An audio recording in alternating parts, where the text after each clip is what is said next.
So this month we're talking about anger. There's been a lot coming up in my world around anger. And we're going to talk about anger specifically from a nonviolent point of view, what nonviolent communication might tell us about anger and help us work with anger a little bit differently.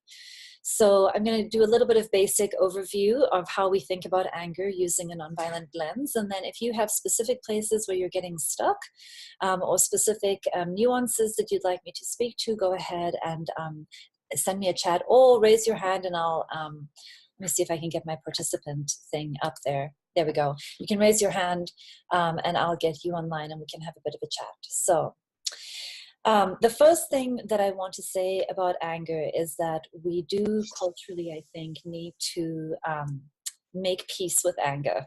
And what I mean by that is that anger is not a bad thing. And we tend to be afraid of other people's anger, and we also tend to be afraid of our own anger. And in part, this is because we really haven't learned very good regulation techniques and ways of understanding the light side of anger. And many of us have this belief that if we get angry or if somebody else is angry, that anger is the same as violent. And I want to start by talking a little bit about how anger and violent are different. So anger results from the combination of two things. One, you have some deeply unmet needs. Something has happened and some needs that you have are unmet. And if you were purely in touch with the unmet needs, it's unlikely that you would feel anger. You might feel intensity and you might feel sort of a whoosh of energy, but the feelings that you'd most likely be more in touch with would be feelings of vulnerability, perhaps indignation, hurt, fear, some kind of an anxiety. These are more the feelings that would come with the unmet needs.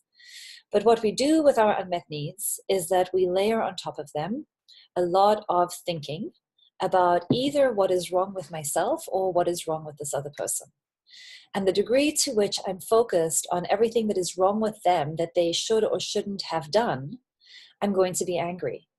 And the more that I put my attention on that kind of thinking, how they are wrong, how they are bad, what they need to do differently, how they should change, I'm going to take the intensity that came up with the unmet needs and I'm going to channel it into something external.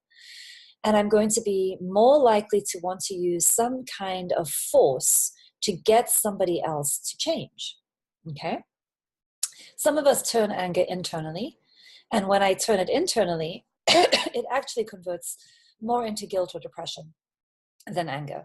So anger tends to be more of an externalizing emotion, not always. We can think about ways in which we're angry with ourselves.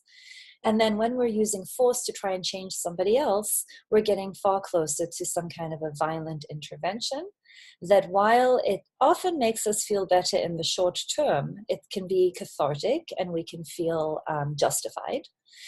It doesn't do anything to actually heal, shift, or change the dynamic that we're going to bat for. And if we're not serving, if we're not aware of and consciously serving the needs that are unmet, we end up using a lot of very self-sabotaging behaviors when we're only in touch with anger and judgment. So I'm going to stop there for a moment, and I'm just going to ask you.